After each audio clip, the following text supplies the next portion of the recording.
Hi Ravi, welcome to Get Me Experts portal. We are very happy that we a person like you who has a transnational experience is coming to our platform and sharing your thoughts about. Thank you for having me. Okay. Would you like to throw some light on your work in this area? How the change management is to be done? Absolutely.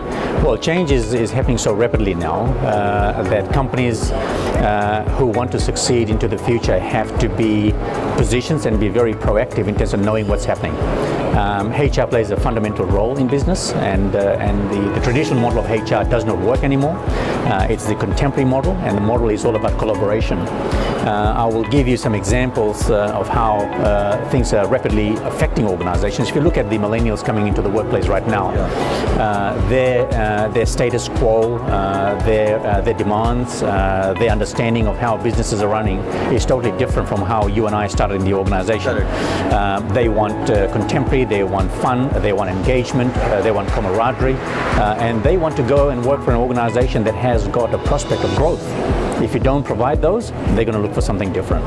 So that's one of the biggest change that leaders have to now start thinking about, is how to adapt to the changing market. Do you think that millennials will bring a different set of expertise, or a different sort of expectation? And do the organization need to adapt to their thinking, their way of operating? This is the challenging time, and that's what the core of the fundamental is that we're going to talk about. I mean, millennials have got a different mindset. They are very technologically aligned. They are very marketing aligned. They're social animals. So their expectations of a workplace has changed dramatically in the last 10 to 15 years, and I can tell you now it's going to change further till 2050. The way work was done 10 years ago is totally different from now.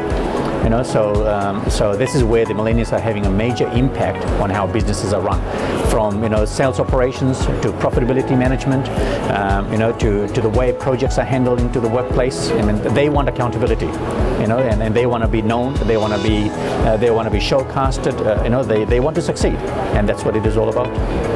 But most of the management people will not be from millennial background. Exactly. So there will be a clash of two cultures. Big friction. And this is what I talk about. You've got the millennials, then you've got the mid-management. Mid-management is people that have come out of the millennial zone, but heading into their 40s. And then you've got the baby boomers or the retirees.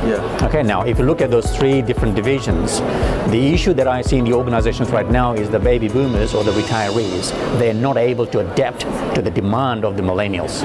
So then you've got the midline managers that are struggling, i.e. they have to satisfy their bosses on the top of the tree, and they have to manage the expectations at the bottom. So this is what the fundamental argument is in the organization. How do you bring collaboration between the three parties and make sure they understand that the market is changing, social media is playing a very important role, technology is changing like anything, and the most important thing that people sometimes don't really comprehend or understand is consumer behavior is changing.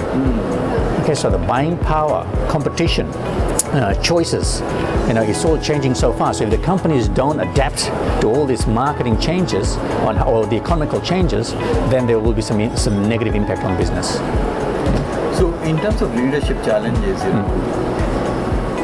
what do you say, how they should overcome these challenges? Challenges we have understood now. Correct. But what should they do to manage these challenges? Well, to me, there's two things, and I'm talking about at the macro level. One is strategic thinking. Leaders have to be very strategically aligned. They have to have a vision that makes sense to the people.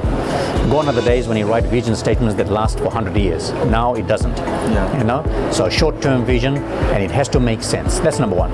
Number two, they have to work on engagement factors. How do they engage the people that are working in the business? Because if you look at the trends right now, and I think Hayes did one of the most recent surveys, and they worked out the salary expectation is fifth on the scale. Number one is camaraderie and fun. I want to join an organization where I'm going to have fun. So I want to go home, I want to tell my wives and my loved ones, I work for Apple, I work for Google, and I'm proud of it. So how do you create that engagement? So these are the two things. The top line is strategy, and the bottom line is engagement. Correct. That's very good. Do you see that these things will change the way the organization is structured also? There are different functions we have today. Will there be some kind of change in the way the organization is structured? I think the transformation has started. Okay. I think the transformation has started. I must say that in certain regions, in certain areas, the transformation is a bit slow, but the transformation cycle has started. The real issue that I see in business right now is, do we have the right people to take the transformation to the next level? Okay, so again we go back to the generational gap. We go back to the fundamental challenge that the traditional model mindset is not going to work. It has to be contemporary. It has to change. So that's what organizations are now challenging with. So whilst the transformation is in cycle, it's the mindset that has to change. HR used to be, initially a command and control, and then it became more of a development. Right. But I think now it is getting into more business, oriented HR. It's business partnership. It's a business partnership. Yeah. And it's interesting you say that. I mean, I spoke about this a few weeks ago. I mean, the traditional model of HR will not survive in this 21st century or the new world. I call it the new world order. Why? Because HR plays a prominent role. So to me, there's four very specific departments or areas of accountability that the organizations need to get right. One is HR.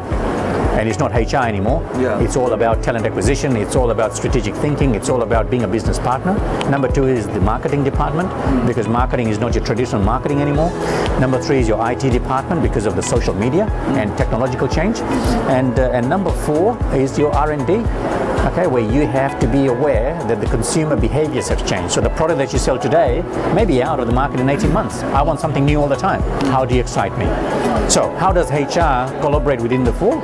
And this is where they need to understand that their role is of a marketing department, is of an IT department, is of an R&D, and they are strategic thinkers working with the CEO in the organization. The employee engagement model, has also evolved over a period of time. Correct. And a lot of employee engagement surveys are done. Right. But many times, it starts dipping after some Right. years. Okay. What is that? What is changing? Okay. Why the employee engagement is going low despite the best effort? Right. I've worked with employee engagement with Great Place to Work for a number of years, and to me, employee engagement is a fantastic tool. It's a brilliant tool that can be used by any organizations to temperature check or to calibrate the actual culture of the organization. The problem is when managers don't know how to use the data to take the right decisions, and that's why you see dips in employee engagement.